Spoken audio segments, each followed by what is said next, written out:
It's very interesting. You might think, why is it relevant to not only examine the GMO venture from the standpoint of biological science, but to also look at it through the lens of computer science?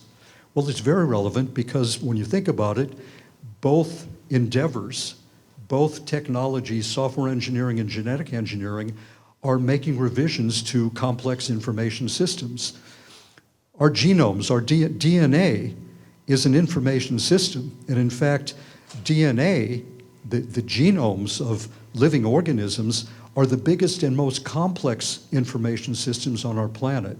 So, but they're far less understood than the information systems that software engineers are dealing with, because after all, they wrote those systems, right? But it's very interesting that genetic engineers have not, as relevant as software engineering is to genetic engineering, the genetic engineers have pretty much disregarded the hard-learned lessons of software engineering about the risks of altering information systems, the inherent risks. In fact, there's an entire chapter in my book on this called Overlooked Lessons from Computer Science, the inescapable risks of altering complex information systems, and they are inescapable. Now, let me just go through some explanation of what's being overlooked. Computer scientists have recognized that when software systems that they themselves write reach a certain level of size and complexity, and that's most of them now, they no longer can become fully predictable. It's impossible to make a fully guaranteed, precise surgical revision that won't create some unintended side effect or effects elsewhere in the system and cause components of the system to interact in unintended and potentially hazardous ways. That's well known, so well known, in fact, that the way that systems were being designed changed over the years to make them less interactive, to try to insulate various components of the system from one another to minimize the risks of unintended interactions. What software engineers tried to avoid is what they referred to as spaghetti code, where different instructions are so intertwined, they're like a mound of spaghetti. I think you've all had the experience of trying to suck on a strand of spaghetti or pull it out. It slithers and a lot of other strands start moving too. They want to avoid what they call spaghetti code. They want to try to write code in which the different instructions, the different components are more insulated from one another. What they aim to do is write what they call ravioli code. So they try to insulate different components much the way that the vegetables within packets of ravioli are isolated from one another. But they can't fully do it. So they've been able to write programs where the components more closely resemble ravioli than spaghetti, but they still are more interdependent, interconnected than any plate of ravioli has ever been. So human-designed information systems are designed to be linear.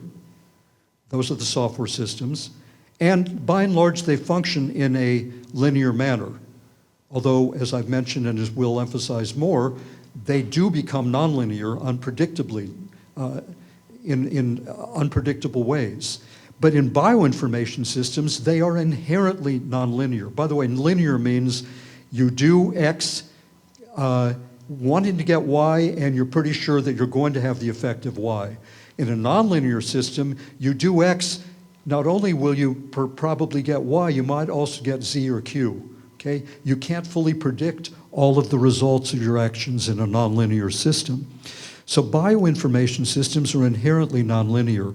The genome is highly interconnected and coordinated. It's impossible really to make a precise change that won't have ramifications elsewhere within the cell. And they function in a highly nonlinear manner.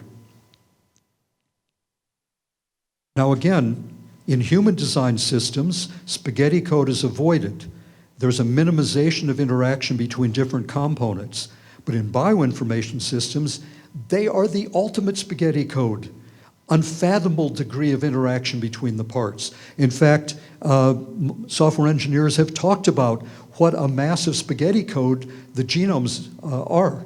They say it's kind of hard to understand how they even operate. Well, there's some level of organization, obviously, of which we are yet unaware, we human beings. We can't fathom it.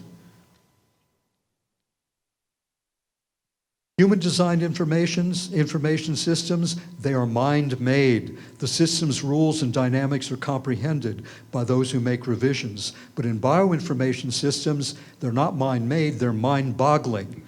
As an eminent cell biologist at the University of California at Berkeley had stated very eloquently in some articles he wrote, Richard Stroman, who was a plaintiff, one of the plaintiffs in the lawsuit I instigated, he stated that the ultimate rules that govern the bioinformation systems are beyond our understanding, that basically the rules are transcalculational, which he stated was just a technical term for mind-boggling. So revisions made by the biotechnicians are made with scant comprehension of what they're doing. Okay? In human-made systems, the people making the revisions know what all of they know the architecture of the system. They know the architecture of the system. They know the intended interactions. In the case of bioinformation systems, they don't have that same level of knowledge. And yet, the changes, the interventions are far more radical than in the case of software engineering. Human-designed systems, the revisions are precise and minimally disruptive. In bioinformation systems, the revisions through genetic engineering are imprecise and highly disruptive.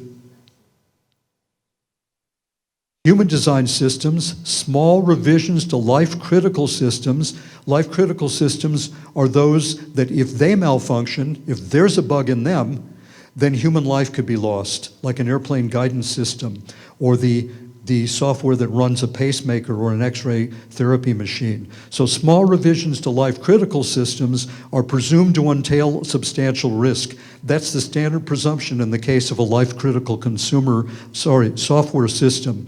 If there's any revision, no matter how small and presumably precise, it's presumed to have created disruptions that could lead to human harm, and there has to be rigorous testing. The regulators require it, it's the industry standard anyway, but in bioinformation systems, major revisions to life-critical systems are presumed to be essentially safe. Lax requirements, lax testing. Crazy situation. Well,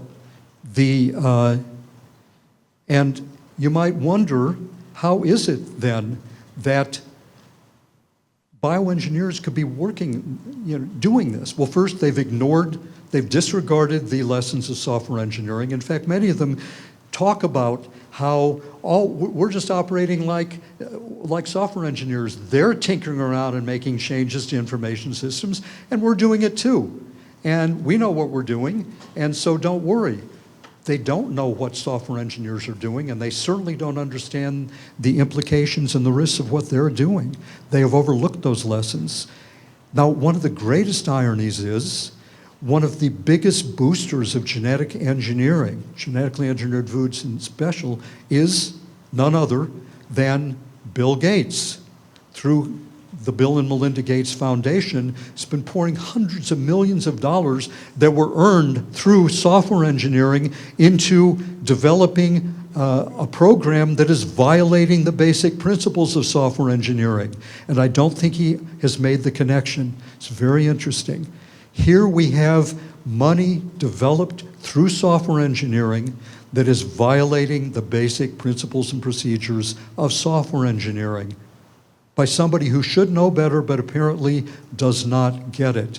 And it's I think that's one of the greatest ironies of all. And there are many ironies in the GMO venture. That has to be one of the biggest. And I like to think that if Mr. Gates, who was a brilliant man and an avid reader, were to finally get hold of my book and read it, there could be a major turnaround in his thinking and a major turnaround in the whole venture, because if he spoke out, if he said, we're no longer going to proceed this way, if we're going to do any genetically engineered foods, they're going to have to go through really rigorous testing that's parallel to the kind of testing that is done in software engineering. But guess what? It's economically unfeasible to put genetically engineered foods through that level of testing. It would have to be at least the same kind of testing as for pharmaceutical drugs. And pharmaceutical drugs can be tested that way. It costs hundreds of millions, I believe, if not more, to test one of these foods, drugs, and get it on the market, because the manufacturers can get a patent and they can charge a lot of money for that drug to help recoup their expenses. But there's only so much you can charge for soybeans and corn and papaya. There's a limit to how much you can pay to do the testing. And that's why many experts have said the kinds of testing that are really needed could not be done. The biotech industry could not bear them, and it would collapse under the burden. So again, even more reason to regard the GMO venture as out of line with science, out of line with biological science, out of line with computer science, and therefore its products should be out of your kitchens. Thank you very much.